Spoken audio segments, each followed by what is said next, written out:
That's Sierra and Kayleen in the background. Say hello, girls. Hi. That's lame. So, as we saw today in class, we can form standing waves. Well, it says in pipes. I wish it said in air columns. All right. We've seen that we can create standing waves on strings, and we can also make them in the air. All right. And depending on what kind of pipe we use, right? If you remember today's little activity, we used the thing with the water here, and the tube looked like this. So it really had an end here with a solid, I don't know, barrier in it. All right. So we call that a pipe with a closed end and an open end. But we can also make standing waves in pipes with two open ends. All right, and that's like the big yellow and red tubes that we have in here. They're called boom whackers. Those are open-ended pipes. All right, and with an open-ended pipe, well, the rule for standing waves, oh, this should say open-ended, is that you have to have an antinode at each end. Because again, what's an antinode mean? An antinode means lots and lots of variation, because the wave oscillates between the blue and the red here, okay? So if we have an antinode at the end, we get a big variation in sound pressure. It goes from being really high to really low, or as high as it gets to as low as it gets, and that's what you hear. Okay, so that's the criteria for a standing wave in an air column that's open on both ends. So here's that tube, all right, open on both ends. Well, the first fundamental frequency goes from the first antinode you see to the second.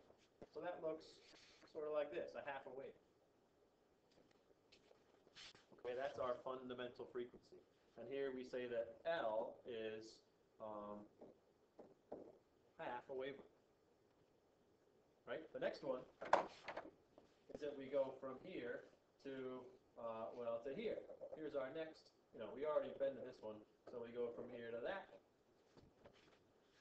And we get, therefore, from an antinode to an antinode. And this says that this is, hang on, let's just see what pops up. Whoops. Well, this is going to be, L is 2 half wavelengths. That makes this the second harmonic. The next one is we go from here to here. And we get 3 half wavelengths in here, right? Here's 1 half, 2 halves, 3 halves. So that means that this is, L is 3 half wavelengths. That makes this the third harmonic. How do I get rid of, there we go. So what's really happening in these waves, in these air columns? Well, what we get is, what's kind of hard to describe is that this would be, let's see, trough, peak, trough, peak, trough, peak, trough, peak. Now here's a big difference in what we saw today and what you see here. This says, let's look at the same length tube all the time, and what different frequencies can I get in that tube? All right? It's possible to play different frequencies or to resonate different frequencies in the same tube. All right? What we did today was we said, well, there is a certain wavelength, like you see here. What we did was say, okay, I'm going to bring my tube from, from being this long, to being this long, or to being this long, and we changed the length of the tube to fit the same wave in it, in different harmonics. All right, I'm going to have to do a better job of that tomorrow, I think. But what I want you to recognize is these would all sound different. This would be a low frequency, a higher frequency, a higher frequency.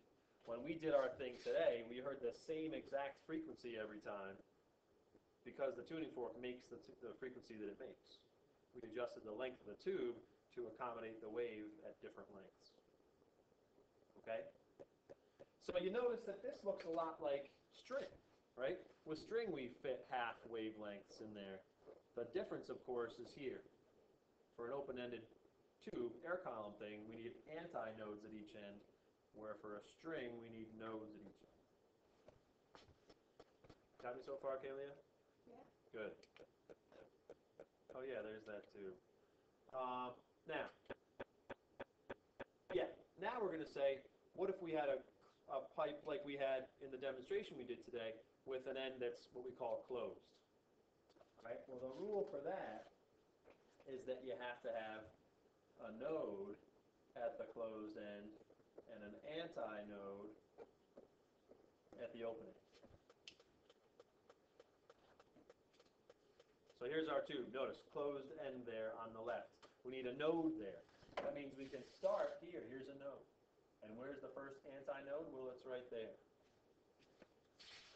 So the fundamental frequency in that pipe of length L looks like that.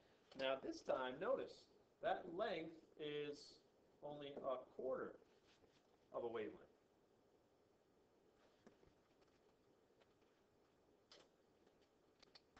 And notice here, whoops, if we go for the next one where we have node at the beginning, well, here's the next antinode. So it looks like that. Where this is not two of those, but three of those quarter wavelengths, making this the third harmonic. Where's the next one? Well, we go from here to the next node. Sorry, antinode. This one's hard to draw, but it looks like that. And notice we get 1, 2, 3, 4, 5 quarters. Making this the fifth harmonic. So where's the second harmonic? Where's the fourth harmonic? Well, there is no second harmonic for this kind of setup, because the second would mean 2 quarters, and that would put us at a node at this open end, and that doesn't meet the criteria for a standing wave in this kind of tube. So for this kind of tube, with one closed end and one open end,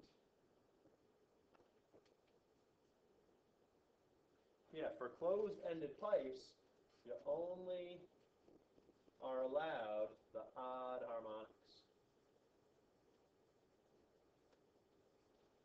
For strings and open-ended pipes, all harmonics are possible.